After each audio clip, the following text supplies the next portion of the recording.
Innal hamdalillah hamdan katsiran thayyiban barakan fi kama yuhibbu rabbuna wa yardah. Asyhadu an la ilaha illallah wa la syarika lah wa asyhadu anna Muhammadan abduhu wa rasuluhu la nabiyya ba'dah. Qala Allah Ta'ala fi kitabil karim a'udzu as-sami'il 'alim minasyaitonir rajim. Ya ayyuhalladzina amanu taqullaha haqqa tuqatih wa la tamutunna illa wa antum muslimun. Ya ayuhan nasu taqu rabbakum alladhi khalaqakum min nafsin wahidah wa khalaqa minha zawjaha wa batha minhuma rijalan katsiran wa nisaa'a wattaqullaha alladhi tasaaluna bihi wal arham innallaha kana 'alaykum raqiba. Ya ayyuhalladzina amanu taqullaha wa qulu qawlan sadida yuslih lakum a'malakum wa yaghfir lakum dhunubakum wa may yuti'illaha wa rasulahu faqad faza fawzan 'azima amma ba'd. Bapak-bapak dan ibu-ibu, para orang tua, siswa dari sekolah Fathul Bari, juga para asatidzah serta ikhwas sekalian yang semoga Allah rahmati kita semua. Sebagaimana yang telah kita maklumi bersama bahwasanya anak-anak yang kita miliki di satu sisi dia merupakan nikmat yang besar yang Allah berikan kepada kita sebagai orang tua.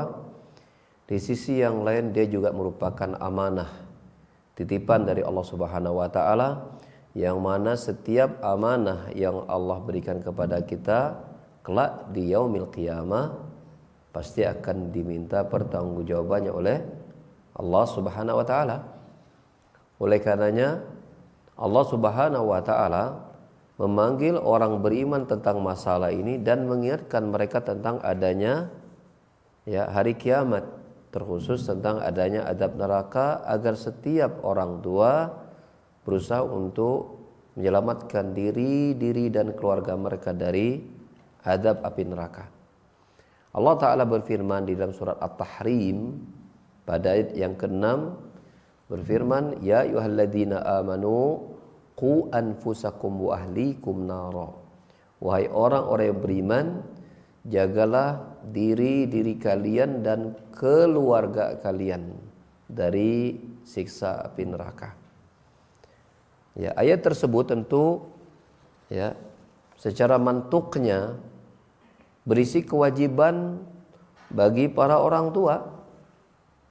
Terkhusus dalam hal ini adalah para bapak sebagai kepala rumah tangga dan ibu sebagai wakil dari sang bapak dalam mengurus sebuah rumah tangga. Apa perintah Allah kepada mereka? Yaitu mereka harus berusaha untuk melakukan apapun untuk menyelamatkan diri dan keluarga mereka dari api neraka. Oleh karenanya para ulama mengartikan menjaga diri dan keluarga dari api neraka itu yaitu artinya ahlimu ahlikum minal amal bi ta'atillahi ma yaqunu bihi anfusahum minan nar. Menjaga diri dari neraka yaitu dengan apa? Dengan mengajarkan keluarga kita amal-amalan ketaatan kepada Allah yang dapat menyelamatkan diri mereka dari neraka. Diulangi, artinya menjaga diri dan keluarga dari api neraka artinya mengajarkan kepada mereka, memberikan ilmu kepada mereka tentang bagaimana beramal, menjalankan ketaatan kepada Allah yang itu merupakan sebab selamatnya mereka dari api neraka. Maka dari situ kita lihat tafsir ulama mengartikan menjaga diri kita dan keluarga kita dari api neraka, maka ada dua poin penting. Yaitu apa? Menerapkan ilmu di keluarga kita yang berbuah, yang kedua menjadi apa? Amal yang Allah terima. Bukankah ini senada dengan tafsir Al-Fatihah dari para ulama tafsir ketika menjelaskan mana ihdinas siratal mustaqim siratal ladzina an'amta 'alaihim, ketika kita berminta kepada Allah agar diberikan hidayah akan siratal mustaqim, jalan yang lurus, yaitu jalan yang Allah telah beri nikmat, yaitu jalan orang yang apa? Orang yang memenuhi hidupnya dengan ilmu dan amal. Orang yang mengisi hidupnya dengan belajar dan diamalkan dari ilmu yang telah diketahui. Karena arti al-maghdubi alaihim bukan yaitu kita berlindung dari jalan yang sesat, jalan yang dimurkai. Ya, siapakah mereka al-maghdubi alaihim? Adalah orang-orang yang berilmu tapi tidak beramal. Sedangkan waladhdallin, orang-orang yang sesat adalah orang yang beramal tapi tidak dengan ilmu. Maka tahulah kita bahwa Shiratal Mustaqim itu adalah jalan orang-orang yang Allah berikan ilmu tentang agama Allah, dan setiap ilmu itu pertama mereka amalkan. Maka bila mereka telah mengetahui seperti itu, sungguh mereka telah berada di atas Shiratal Mustaqim yang Allah kabulkan permintaan itu di dalam solat mereka, dan Fatihah maupun Al-Fatihah yang mereka baca di luar solat mereka. Ini senada dengan ku anfusakum wa alikum nara. Artinya ajarkan ilmu kepada keluarga kalian, yang ilmu itu melahirkan amal untuk mentaati Allah, yang keduanya dapat menjadi sebab terjaganya kita dan keluarga dari adab neraka. Ini pun sama sebagaimana disampaikan oleh seorang sahabat Ali bin Abi Thalib. Ya. Ketika menafsirkan ayat bagaimana cara menjaga diri dan keluarga dari api neraka, kata beliau, allimuhum wa adibuhum. Allimuhum artinya apa? Ajarkan kepada mereka ilmu-ilmu. Wa adibuhum, ajarkan mereka berbagai macam adab. Mulai adab dari bangun tidur, adab mau tidur, adab bangun tidur, adab berpakaian, adab makan, adab minum, adab keluar rumah, adab bergaul, adab ini dan berbagai macam adab. Ya, bahkan tentang bahwa pentingnya masalah mengajarkan ilmu adab ini, sampai para ulama menjelaskan tentang bahwasanya kami dulu belajar adab itu sekitar 20 tahun. Baru setelah itu kami belajar tentang ilmu. Adab dulu diajarkan. Ya. Maka bila kita ingin praktekkan nasihat Ali bin Abi Thalib ini, bagaimana kita menjaga diri kita dan keluarga kita adalah apa? Kita harus memberikan apa? Memberikan pengajaran itu dengan adab-adab Islami, dimulai dari mana? Dari rumah kita dulu. Dimulai dari mana? Dari rumah kita dulu. Ya, walaupun ada sebagian orang tua memulainya dari sekolah dulu. Mantap, anaknya dimasukkan ke sekolah dulu. Kenapa? Karena mungkin belum siap diterapkan di rumah. Kenapa belum siap? Mungkin merasa ilmu juga masih kurang, ya kan? Tapi ini lumayan. Ada usaha untuk anaknya mendapatkan ilmu, walaupun dia baru bisa mengeluarkan biaya agar anaknya mendapatkan ilmu dari orang lain, dari majelis ilmu dan yang lainnya, atau dari sekolah dan seterusnya. Ya, karena ada sebagian orang tua, sudahlah anaknya tidak diajarkan tentang ilmu dan adab-adab Islam, pun juga tidak dicarikan guru untuk mengajarkan agama kepada anaknya. Sudahlah dia tidak tahu, tidak dia beramal, jangan membiarkan keluarganya untuk tidak tahu dan tidak beramal sama seperti dirinya. Nah, ini yang parah. Ya. Maka ingat-ingat perkataan wasiat Ali bin Abi Thalib, menjaga diri kita dan keluarga itu dengan cara apa? Kita ajarkan keluarga kita ilmu tentang agama dan adab-adab kepada mereka. Ya, tentu butuh waktu yang panjang. Ya, butuh waktu yang panjang. Lalu, bagaimana agar ilmu agama, adab-adab Islam itu ya mudah mereka pahami dan mudah mereka praktekkan.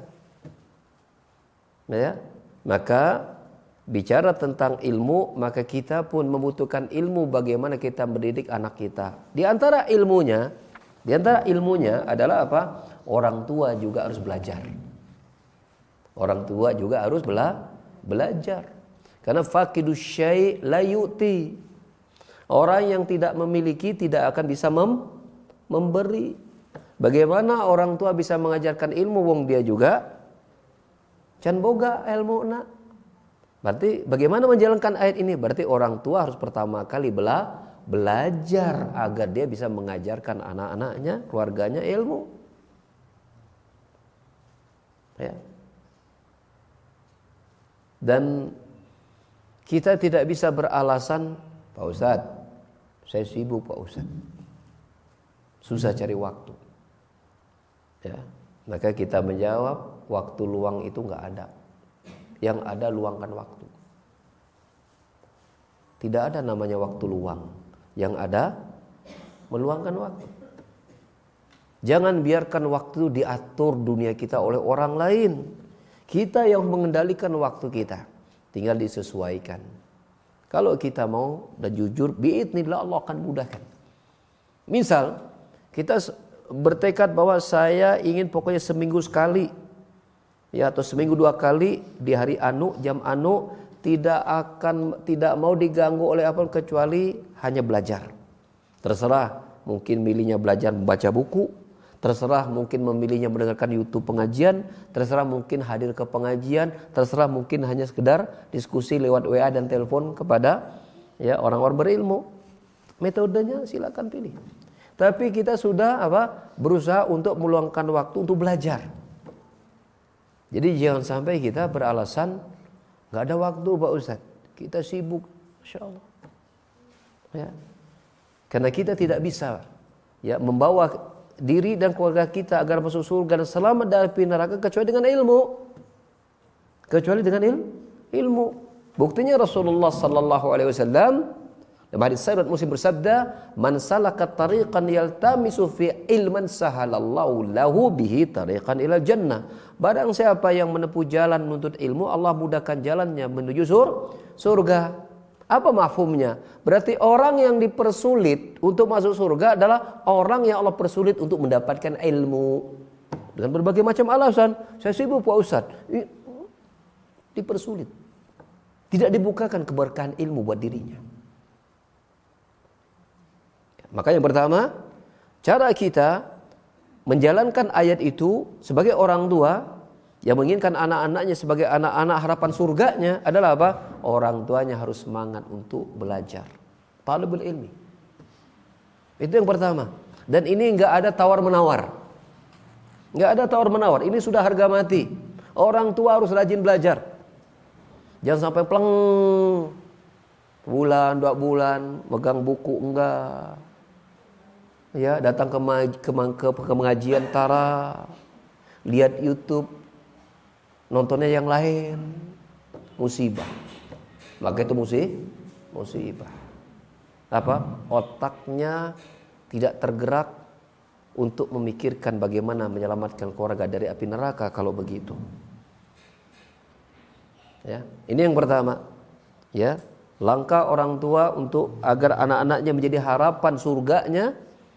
Ya, menjadi mata hati kebahagiaan di dunia sebelum di surga, yaitu orang tuanya harus semangat belajar. Tinggal disesuaikan waktu, ya, yang penting harus punya semangat dan keinginan belajar dan menambah ilmu. Itu yang pertama. Yang kedua adalah orang tua harus beramal terlebih dahulu mestinya sebelum anaknya. Dalam bahasa lain, orang tua harus menjadi teladan contoh dalam kebaikan yang bisa dilihat langsung oleh anak-anaknya. Percuma bapak-bapak ibu sekalian, guru itu di sekolah berbuih-buih, berbusa-busa menyampaikan anak-anak, ya, jangan lupa kita bersyukur kepada Allah ya, dengan cara apa? Kita banyak berzikir kepada Allah. Sebelum makan baca bismillah, makannya pakai tangan kanan, habis makan selesai mengucapkan alhamdulillah. Di rumah dia melihat abinya, uminya tidak mempraktekkan. Si anak bingung. Karena guru di sekolah mungkin memberikan ilmu teori, prakteknya kan banyak kan di rumah kan? Makan minumnya, tidur bangunnya bersama orang tua. Maka si anak tidak mendapatkan ilmu tadbiqi, ilmu aplikasi kalau orang tua tidak mengaplikasikannya dulu di rumah. Sahih. Jadi artinya langkah yang kedua adalah jadikan kita sebagai orang tua contoh bagi anak kita. Itu yang kedua. Makanya Rasulullah Allah Subhanahu wa taala mengajarkan doa agar kita bisa menjadi teladan kebaikan buat anak-anak kita. Apa cing doanya? Doa agar kita ya bisa dijadikan teladan kebaikan oleh anak-anak dan keluarga kita. Apa doanya? Saya yakin pasti sudah hafal semua. Cuman kalau ditanya apa ya? Jawabannya pasti hafal. Itu doanya apa? Robbana hablana min azwajin, seterusnya sampai selesai. Apa sih isi doa itu? Itu isi doa agar kita itu dijadikan apa? Imam bagi orang bertakwa. Pertanyaannya, orang bertakwa yang terdekat di sini siapa kalau bukan keluarga kita? Bila kita ingin menjadi pemimpin bagi orang bertakwa, dan ini terdekat adalah keluarga kita, maka kita harus apa? Menunjukkan yang terbaik kan? Menjadikannya teladan dulu kan untuk bisa dicontoh kan? Maka doa. Yang ketiga adalah apa?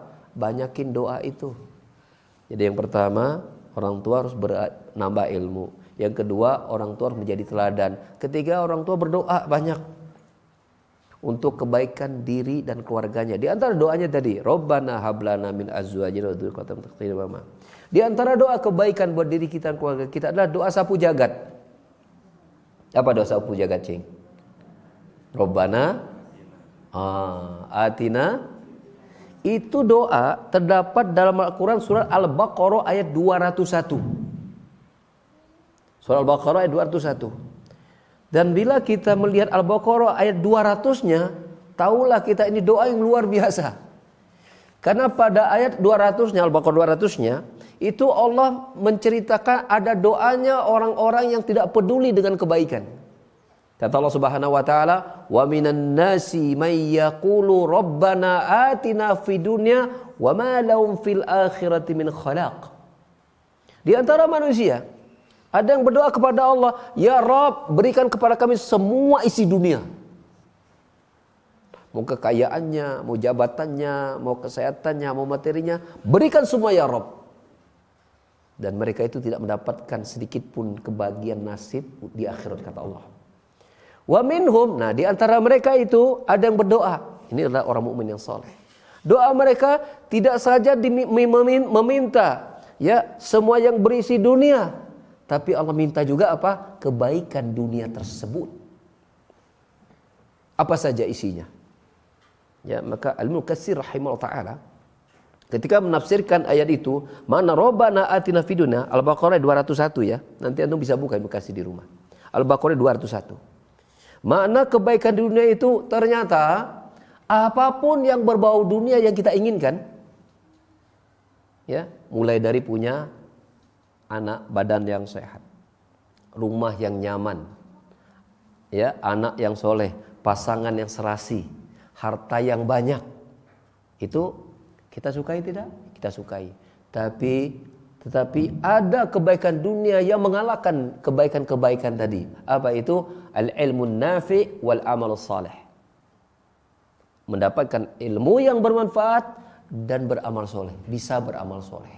Itu masuk dalam doa Rabbana atina fid dunya hasanah. Sehingga ketika kita membaca, ya Allah berikanlah kepada kami kebaikan dunia, sudah tergambar kepada kita semua kebutuhan kita. Mulai kebutuhan fisik kita, ya kan?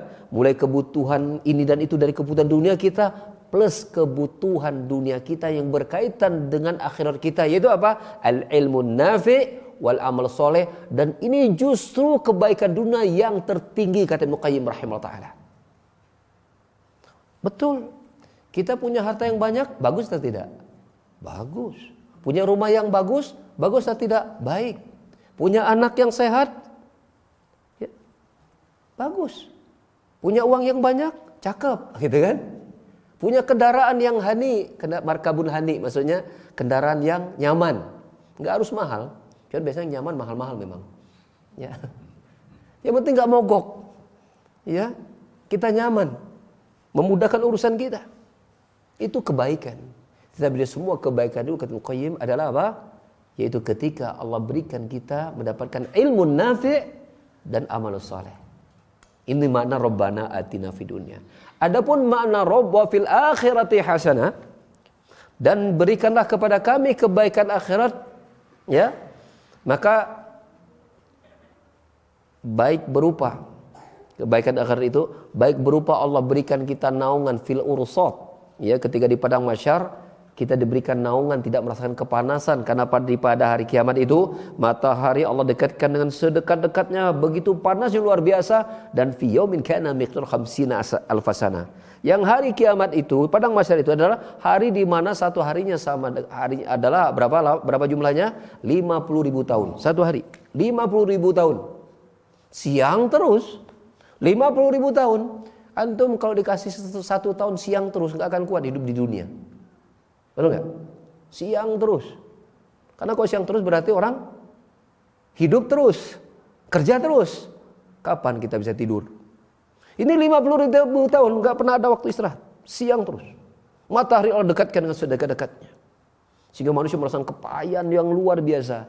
Tapi ya, orang yang berdoa dengan Rabbana atina fid dunya wa fil akhirati hasanah, di antaranya Allah berikan mereka naungan yang membuat mereka merasakan nyaman. Apa bentuk naungannya? Allah dan Rasul tidak jelaskan. Makna wa fil akhirati hasanah, kebaikan akhirat juga artinya dimudahkan perhitungan hisab. Ya, dan tertingginya adalah apa? Masuk surga. Masuk surga. Ini makna wa fil akhirati hasanah. Termasuk di antara kemudahan mendapatkan nikmat di alam kubur.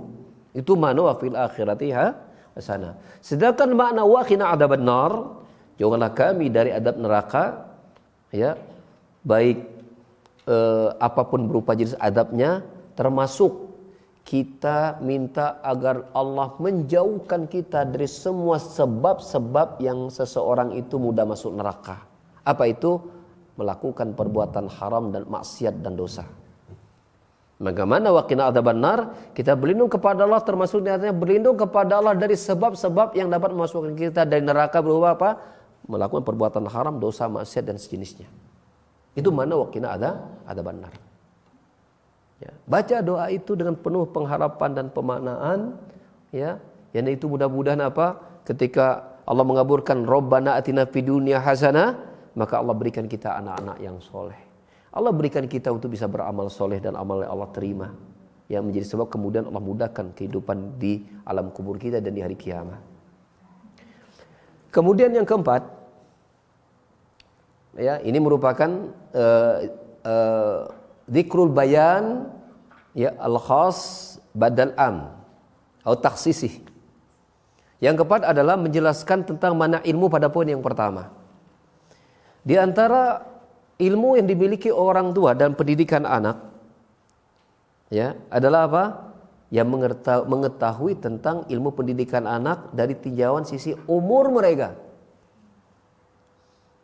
Hendaklah kita mempelajari buku-buku pendidikan anak berdasarkan perkembangan psikologis dan fisik mereka.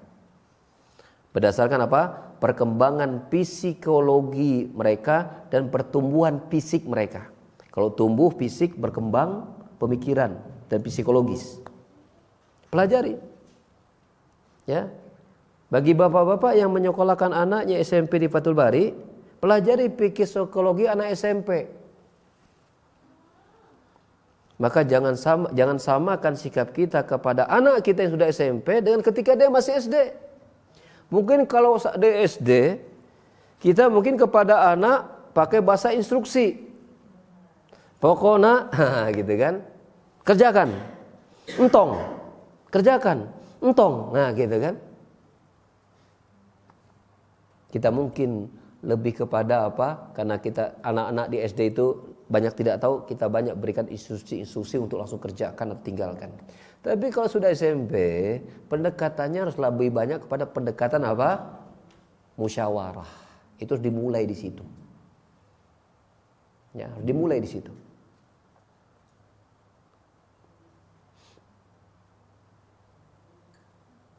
Apa yang ingin kita ketengahkan harus dibuat dulu semacam apa? Muqaddimah. Secara umum, Syekh Abdul Razak hafizahullah ta'ala, ketika beliau menafsirkan surat Luqman ayat yang ke-13 Di saat Luqman memberikan wejangan kepada anaknya, ya bunayya la tusyrik billahi innasyirka la dzulmun adzim. Wahai anakku, janganlah engkau menyekutukan Allah, sesungguhnya menyekutukan Allah itu merupakan kesyirikan besar. Ya, maka di situ faidahnya adalah ketika kita memberikan pendidikan kepada anak-anak kita, baik berupa perintah ataupun larangan, maka ketika itu merupakan kebaikan, sebutkan buah kebaikan dari perintah yang kita instruksikan kepada mereka. Pun sebaliknya ketika kita melarang sesuatu kepada mereka, kita harus jelaskan dampak buruk dan bahayanya perbuatan tersebut bila dikerjakan. Apalagi di umuran anak SMP. Jadi ketika kita contoh misalnya, kita tahu tentang misalnya buah gadget itu seperti dua buah mata pisau. HP pada hari ini. Terutama ketika anak ada di rumah atau di hari-hari libur. Betul? Itu menjadi kegelisahan banyak orang tua pada hari ini. Bagaimana kita ya membangun pemikiran anak bahwa HP ini ada si mudarat, ada si manfaat, tapi mudarat juga tidak kecil. Caranya adalah kita pertama harus sampaikan kepada mereka sisi manfaat dan mudarat HP. Berikan ilmu sebanyak-banyaknya kepada mereka. Sehingga ketika kita membuat sebuah aturan pada jam segini tidak boleh main HP, dia paham alasan mengapa kita batasi untuk megang HP.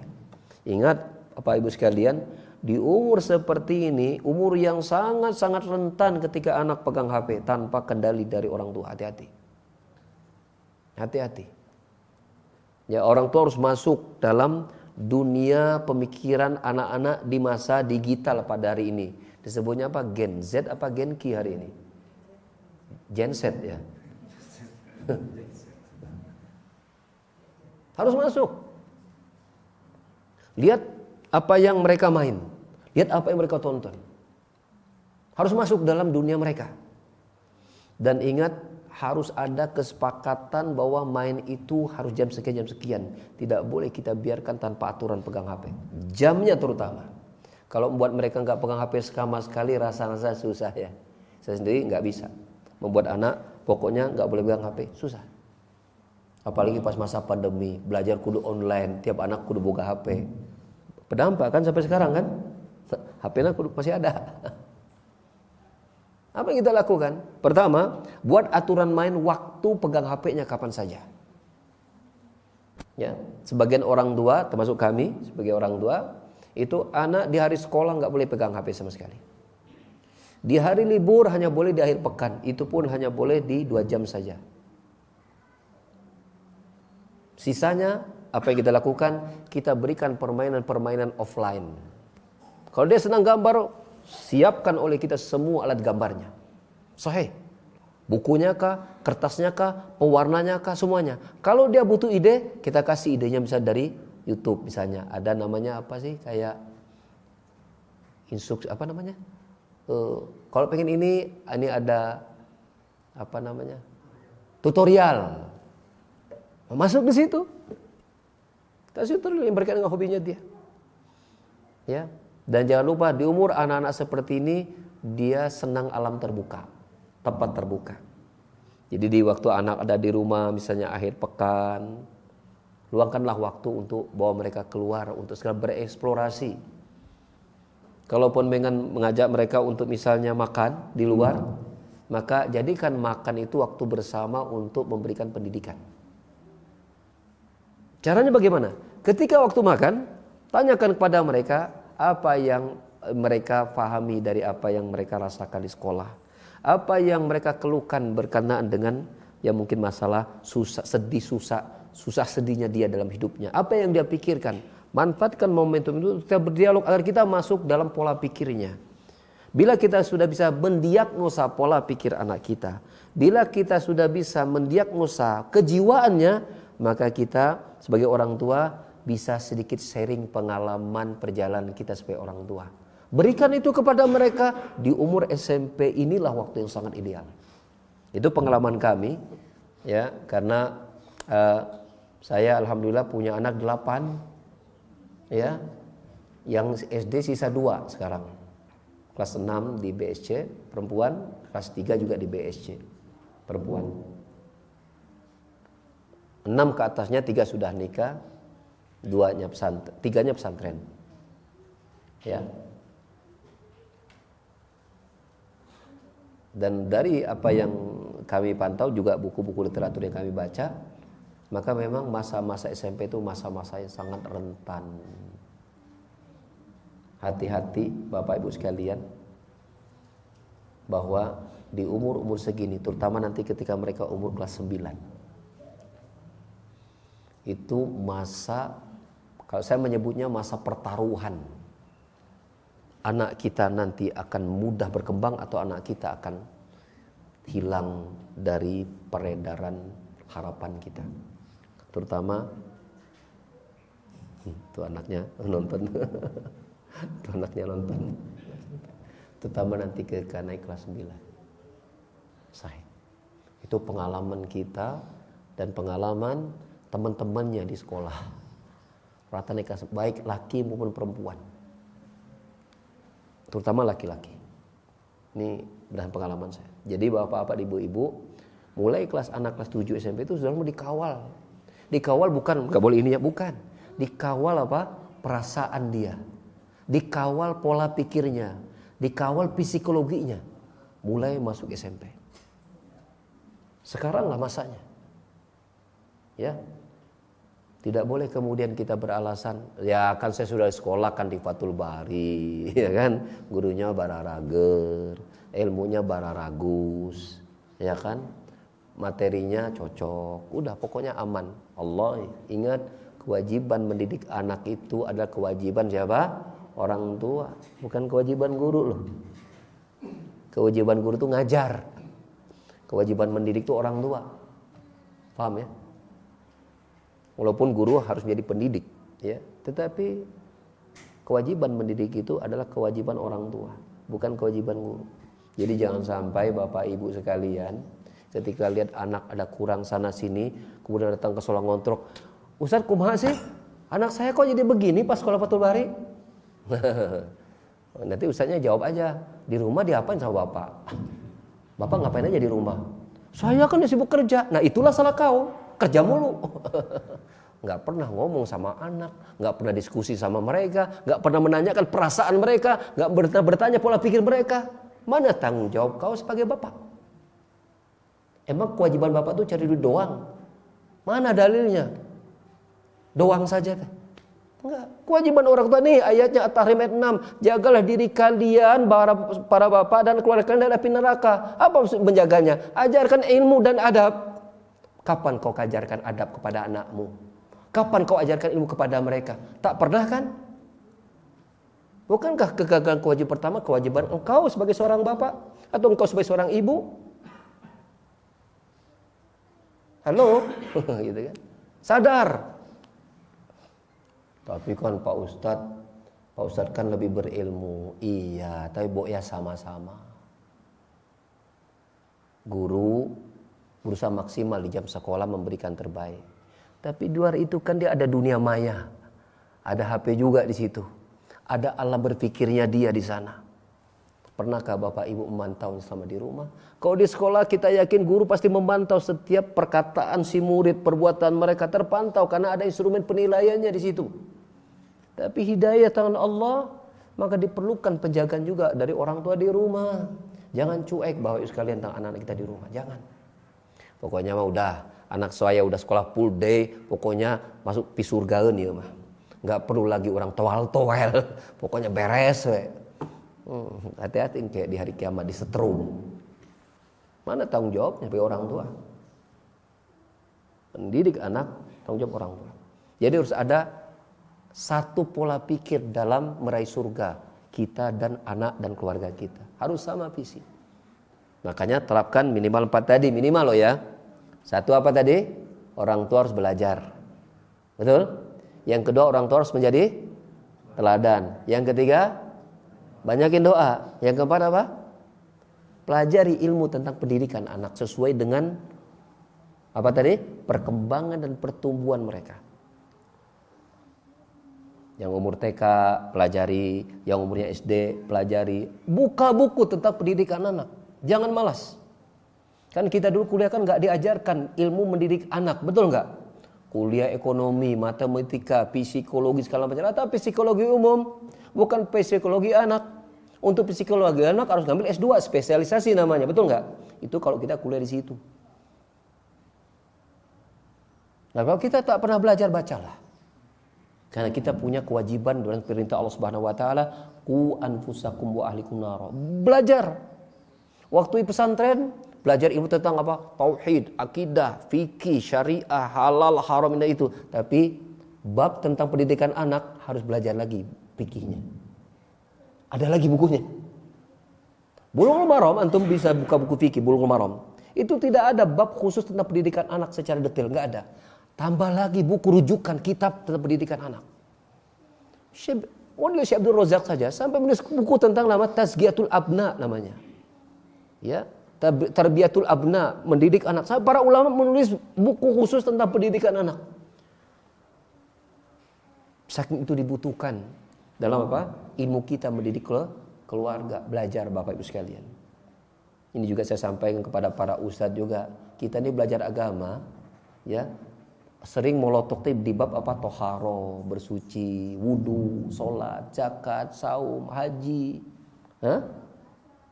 Tapi kita kurang peduli tentang ilmu pendidikan anak.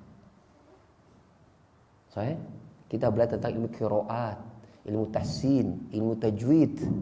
Tapi kita sudah belum baca buku tentang pendidikan anak. Padahal kita udah punya anak nih. Belum dibaca. Ini yang keempat penting. Belajar tentang pendidikan secara tatbiki, secara praktek, secara aplikasi. Pelajari dan mulai kita belajar berubah. Misalnya kalau anak-anak di umur yang TK itu berarti apa? Kita harus seperti anak-anak juga cara menyapanya kan gitu kan? Dan harus tumbuhkan rasa suka kita kepada anak-anak kita. Ya. Jangan sampai punya anak kecil teh risih. Cicing gandeng. Aduh si bapak udah jarang ketemu si anak, udah sibuk gawe wae, ketemu main ambek-ambekan wae pulang ke rumah. Benar. Lawan rasa capek kita untuk bersabar melihat tingkah pola mereka yang jiwa anak-anak. Ya, sabari. Ya, mulai SMP banyakin diskusi, banyakin dialog, banyakin musyawarah. Itu SMP itu. Sudah tidak lagi kita bicara tentang bahasa instruksi seperti anak-anak. Banyak diskusi. Sudah diajak dia seperti kayak mulai berteman. Seperti teman. Sahib sab'an asani. Jadikan dia sebagai sahabat kita. Sebagai apa? Sahabat. Ngobrolnya itu udah mulai agak-agak orang dewasa gitu ngomongnya. Ya, kalau misalnya dia ngomong tuh, misalnya apa sih kok bahasa anak SMP sekarang, bro, bray gitu kan, bro. Masuk itu. Kita anak kita yang SMP itu, gimana bro? Saya masuk dalam bahasa gaul mereka. Kumaha bro? Di sekolah enak belajar, gitu kan? Masuk dalam bahasa mereka. Biar mereka merasa bahwa, oh, geningan si Abi gaul juga gening. Geningan si Abi bisa juga bahasa anak muda. Maka dia merasa kita hadir di dunia mereka. Sehingga mereka tumbuh kepercayaan selalu kepada kita sebagai orang tuanya, bahwa kapan dan dimanapun, di umur berapapun, dia tahu bahwa orang tuanya akan selalu hadir bersama hidupnya. Karena orangnya tetap paham dengan perasaan dan pola pikirnya, karena orang tuanya peduli kepada anak-anaknya. Maka yang terakhir nasihat saya, tanamkan selalu kepedulian kita kepada anak kita. Tanamkan selalu kepedulian kita kepada anak kita. Ya. Bahwa kasih sayang kita harus utuh kepada mereka. Apapun yang terbaik kita berusaha untuk berikan itu kepada mereka. Satu keburukan dari kita jangan sampai kita ajarkan kepada mereka. Apa yang terbaik berikan semua kepada mereka. Satu saja keburukan kita jangan sampai mereka itu dapat belajarnya dari kita. Paham ya? Saya ulangi yang ketiga kalinya. Apapun yang terbaik yang kita miliki berikan semua kepada anak kita. Namun bila ada satu keburukan saja dari kita, jangan sampai anak kita belajar dari kita keburukan itu. Bukan berarti boleh belajar dari orang lain, tapi jangan sampai satu keburukan ada yang kita ajarkan kepada mereka. Apa saja keburukan kita. Mungkin kita gede emosi, gak sabar, mungkin kita sembunyikan itu dari anak-anak kita. Sehingga anak kita hanya melihat yang terbaik dari kita sebagai orang tua. Mungkin demikian Bapak Ibu sekalian. Materi saya sebenarnya masih ada lagi, cuman kita batasi waktu ya, karena saya asar harus sudah ada di BSC karena harus jemput anak saya di sana SD ya, seperti saya bilang tadi. Kalau ada pertanyaan 5 menit saja dan jangan yang susah-susah. Pasti saya nggak akan jawab. Ya, mangga dari Bapak silakan Pak. Assalamualaikum warahmatullahi wabarakatuh. Salam. Pak siapa dan orang tua dari siapa? Kelas berapa anaknya? Rizal. Pak Rizal. Orang tua dari Malik. Dari Malik ya. Kelas 7. Baik. Apa kiat-kiatnya supaya anak kami itu nanti SMA mau pesantren? Iya. Soalnya sampai sekarang masih belum mau. Oke, baik. Baik. Apa yang harus kami lakukan? Baik, Masya Allah, barakallah. Jazakallah khairan. Sebelumnya kakaknya ada yang pesantren nggak? Ini anak pertama. Anak pertama ya, baik, Masya. Ya, mungkin saya lebih kepada sharing berdasarkan pengalaman kami sebagai orang tua, juga pengalaman beberapa teman lah atau para ustadz, bagaimana anaknya bisa pesantren. Kalau dari pengalaman kami mungkin sejak mereka kecil mereka sudah biasa lihat kitab merenya. Lihat si bapaknya, ibunya baca gitu kan. Udah lihat biasa bapaknya ikut daurah gitu kan 10 hari, jarang pulang gitunya. Gitu. Kenapa? Kemana si Abi ikut daurah pelatihan agama 10 hari gitu.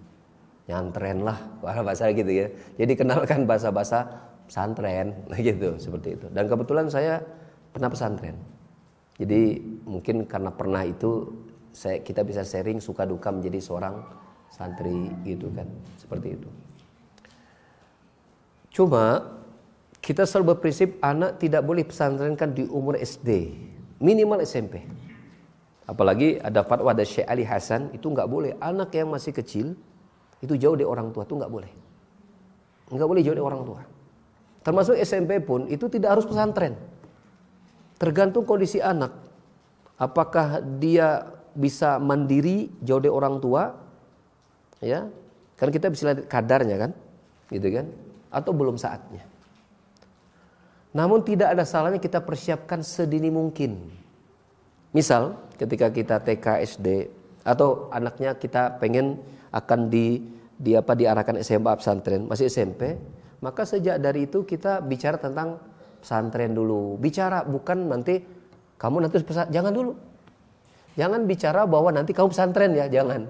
Kita bicara dulu tentang apa itu pesantren. Namanya edukasi.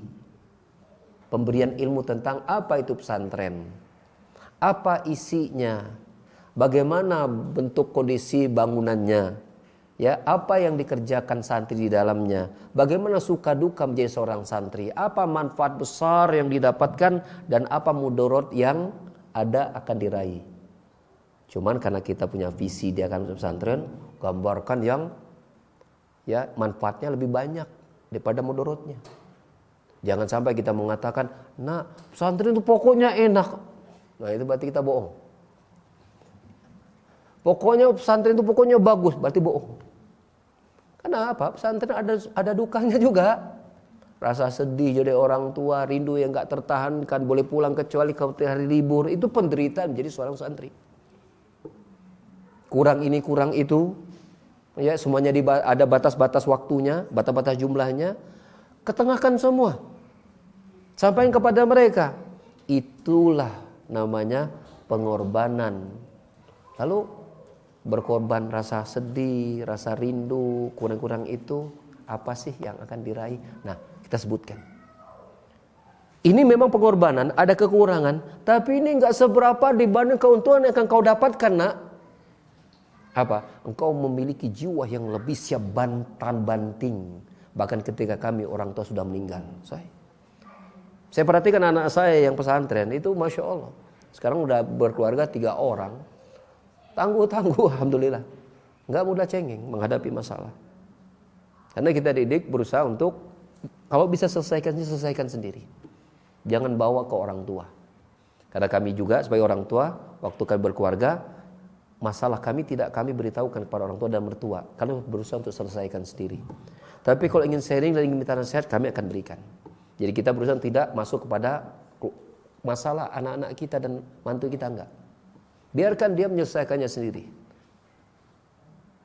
Luar biasa. Ketika dia mulai kuliah gitu kan, mulai gaul sama orang dewasa, itu tangguhnya luar biasa, jiwanya cenderung lebih kuat, kemandiriannya lebih teruji, tidak mudah rapuh. Dan itu bermanfaat buat kauna. Barangkali kami, kita sampaikan, kita misalnya orang tua punya ada batas umur, mungkin kami duluan Allah ambil, sebenarnya engkau belum kuliah, maka engkau harus siap. Nah, salah satu persiapannya adalah pesantren bisa jadi pilihan yang terbaik buatmu, tapi jangan dipaksa. Jangan dipaksa. Pakai ilmu marketing lah. Kalau orang marketing kan salah satu ngegolkan barangnya kan dia harus ada namanya product knowledge kan. Dia harus paham dulu barang yang akan dia jual nih. Nah, ketika kita ingin menggambarkan anak-anak pesantren, gambarkan pesantren dengan seluk-beluknya. Dan ingat, jangan gambarkan yang manis-manisnya saja. Sebagaimana kalau anak mau disunat tuh. Disunat ya? Disunat sakit enggak? Pak, enggak sakit. Nah, berarti bohong. Bohong itu berarti. Betul enggak? Sakit ngerasa disunat dia nyeri. Betul enggak? Maka jangan bilang enggak sakit. Disunat sakit enggak? Sakit. Tapi kenapa harus sunat dan kenapa sakit harus dilewati? Nah, jelaskan manfaatnya. Kita bangun pola pikir anak kita sesuai realita yang akan dia temukan. Jangan kita dustakan kenyataan kepada anak kita. Tapi karena kita punya visi untuk dia memilih apa kita inginkan, maka kita harus lihat dari sisi banyak positifnya dari apa yang akan kita arahkan. Dan kita harus siap dengan resiko-resikonya ya. Ketika nanti apa yang terjadi, ini kayak gini kayak segala macam. Nah, kita harus mengawal. Ya. Ketika anak ternyata di pesantren punya masalah, datang tuh. Jangan kemudian ditelepon sama pesantren kita nggak datang. Bahkan ketika dia nggak ada masalah kita datang ke pesantren. Jenguk mereka, telepon tanyakan keadaan mereka. Jangan seolah kita micen budak gitu. Masuk pesantren seolah membuang anak, jangan. Kalau anak sudah punya peran seperti itu, kita sudah gagal jadi orang tua. Ingat ya. Kalau anak merasa masuk pesantren seolah-olah anak dibuang, gagal sama orang tua. Dan itu banyak terjadi, Dok. Loh, Sohe. Anak merasa dia pesantren itu apa? Pesantren ini menjauhkannya dari orang tuanya. Maka dia benci pesantren. Mengapa terjadi? Bisa jadi karena belum diedukasi terlebih dahulu. Maka saran saya, sebelum anak masuk pesantren, kita jelaskan dulu tentang pesantren itu apa. Kedua, ajak main di pesantren. Minimal main lihatnya di YouTube. Ya kan? Walaupun YouTube biasanya bagus-bagus. Jarang yang buruk-buruk ditampilkan. Main kok perlu. Lihat beberapa pesantren banding-bandingkan. Jadi ada orang tua itu anak pengen pesantren, dia dulu pesantren dia bawa anaknya. Kamu lihat ke pesantren ini bagus apa kelebihannya gini, kekurangannya apa ini. Dari yang kamu survei itu, kalau suatu saat kamu pengen pesantren, kamu milih yang mana? Milih yang itu. Berarti kita udah punya gambaran. Survei beberapa pesantren, jangan satu. Nanti dia bisa melihat yang ini kayaknya cocok nih buat saya nih. Kan dia udah punya bekal edukasi sebelumnya tadi di rumah kan. Cecer sewaktu seminggu sekali gitu kan. Tentang pesantren itu apa? Misalnya dia dapat informasi, tapi Pak, itu masuk pesantren kuningan jadi dia udah dapat informasi yang buruk. Namanya virus polusi. Nah, itu syubhat tuh. Berarti kita harus patahkan syubhatnya. Apa? Yang pesantren itu banyak nak, ribuan. Yang bermasalahnya 10. Masa 10 dianggap mewakili pesantren gagal? Cik atuh mikir. Harus belajar ngitung yang benar. Begitu diantaranya. Patahkan syubhatnya. Karena kan kita punya visi dia pengen pesantren, kita pesantren kan gitu kan. Tapi ingat, bila kita sudah berusaha ternyata anak memilih tidak pesantren, jangan dipaksakan. Jangan dipaksakan. Kita khawatir dia membenci agama pada akhirnya, itu yang kita takutkan. Dia tidak suka untuk beramal soleh akhirnya. Itu yang kita takutkan. Ya, jadi saran saya terus berikan edukasi, banyakin doa, jadikan biar pesantren itu memang pilihan dia dengan berbagai macam resiko yang akan nanti dia hadapi. Dan ingat, kita harus berkata kepada mereka, apapun yang terjadi di tempatmu nanti, ingat kami sebagai orang tua akan selalu ada di sampingmu untuk mendampingimu dalam segala keadaan. Kapanpun kamu nelpon ada masalah, kami pasti akan segera ada. Pastikan itu mereka dengar. ya kita akan selalu ada bersama mereka dalam masalahnya. Saya kira mungkin itu ya, sharing-sharing pengalaman kita ya. Dan secara umum anak-anak di pesantren kan terutama pas mulai SMP minimal, apalagi kalau misalnya mulai SMA itu jauh lebih bagus ya. Itu hasilnya memang amazing ya, mengagumkan. Alhamdulillah. Selama kita terus pantau, terus komunikasi. Saya kira cukup satu ya pertanyaan dulu ya, karena saya terikat pada keterbatasan waktu ya. Dan mudah-mudahan apa yang sedikit yang bisa saya sampaikan ini bermanfaat. Anggaplah ini sharing saja ya dari pengalaman saya dan juga teman-teman ustadz dan teman-teman yang lain dalam mendidik anak. Dan semoga sedikit ini bermanfaat, dan bila ada kekurangan kita sama-sama perbaiki ya. Dan mudah-mudahan Allah jadikan anak-anak kita anak-anak yang soleh dan solihah, menjadi anak-anak yang membanggakan kita di yaumil qiyamah, mengumpulkan kita dan mereka di surga Allah ya Rabbul Jalalah. Amin Allahumma amin. Saya akhiri subhanaka wa bihamdika asyhadu an la ilaha illa anta astaghfiruka wa atubu ilaik. Wassalamualaikum warahmatullahi wabarakatuh.